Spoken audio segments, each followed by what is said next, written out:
বাংলাদেশের ঘরের থেকে এমন মিসাইল বের হবে, এমন বোমা বের হবে, গোটা বাংলাদেশ থেকে, গোটা দুনিয়া থেকে ইসলামের দুশমনদেরকে ধ্বংস করে ফেলবে ইনশাআল্লাহ।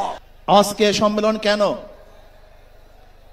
আমরা পিআর সিস্টেম নির্বাচন চাই, সংখ্যানুপাতিক হারে নির্বাচন চাই। বিএনপি কেন মানছে না? বিএনপি তো দাবি করেছে আমরা জাতীয় সরকার গঠন করব, এটা বিএনপির দাবি। আর জাতীয় সরকার গঠন করার জন্য সবচেয়ে ভালো পদ্ধতি পিআর সিস্টেম নির্বাচন। জাতীয় সরকার সর্বদলের অংশগ্রহণমূলক সরকার, আর সর্বদলের অংশমূলক সরকার গঠন হতে পারে একমাত্র পিআর সিস্টেম নির্বাচনের ভিত্তিতেই। তাহলে কেন বিএনপি মানছে না? কারণটা কি আমি তো বুঝি না। অবশ্যই বিএনপিকেও পিআর সিস্টেমে নির্বাচন মানা উচিত। সংস্কার চাই। বিএনপি বলছে আমরা সরকার গঠন করে ক্ষমতায় গিয়ে সংস্কার করব। প্রথম প্রশ্ন হলো এই, আগামীতে বিএনপি ক্ষমতায় যাবেন, এই গ্যারান্টি আপনি কে দিয়েছে? আপনি কিভাবে ভেবেছেন যারা 91 থেকে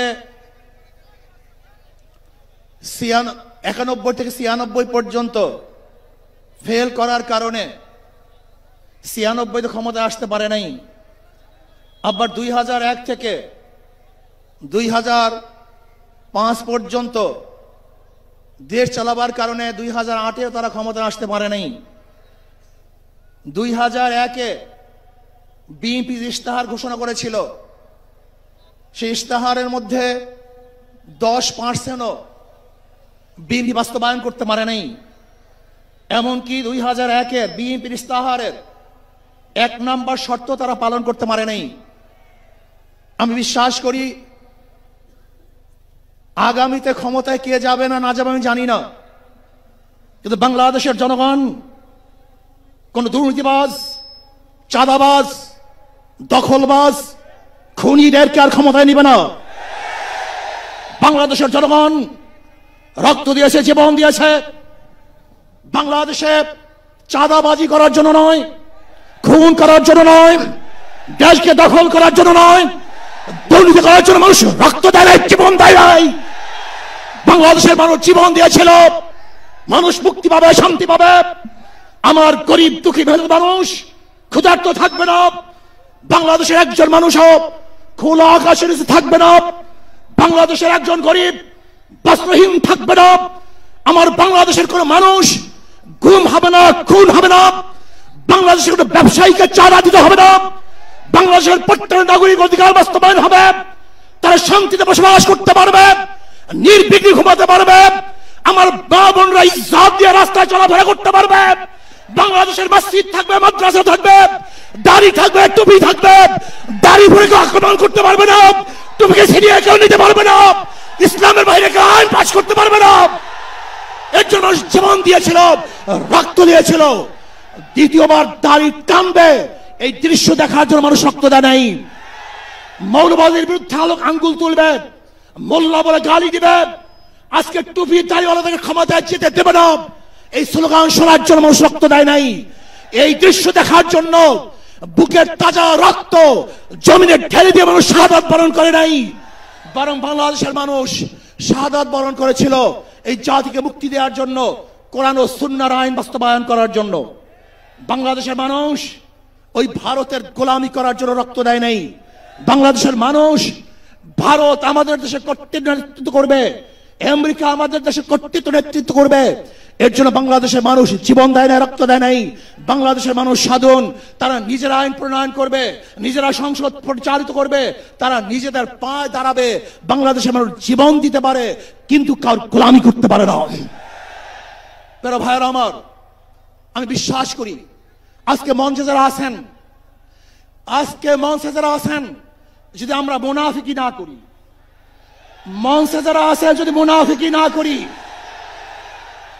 মুখের এবং কাজের কথা যদি একসাথে থাকেন, মুখের সাথে কাজের যদি মিল থাকেন, আমি এই লক্ষ জনতার সামনে কসম করে বলতে পারি আগামীতে ক্ষমতায় যাবে ইসলাম, ক্ষমতায় যাবে ইসলাম, কোনো সন্দেহ নাই।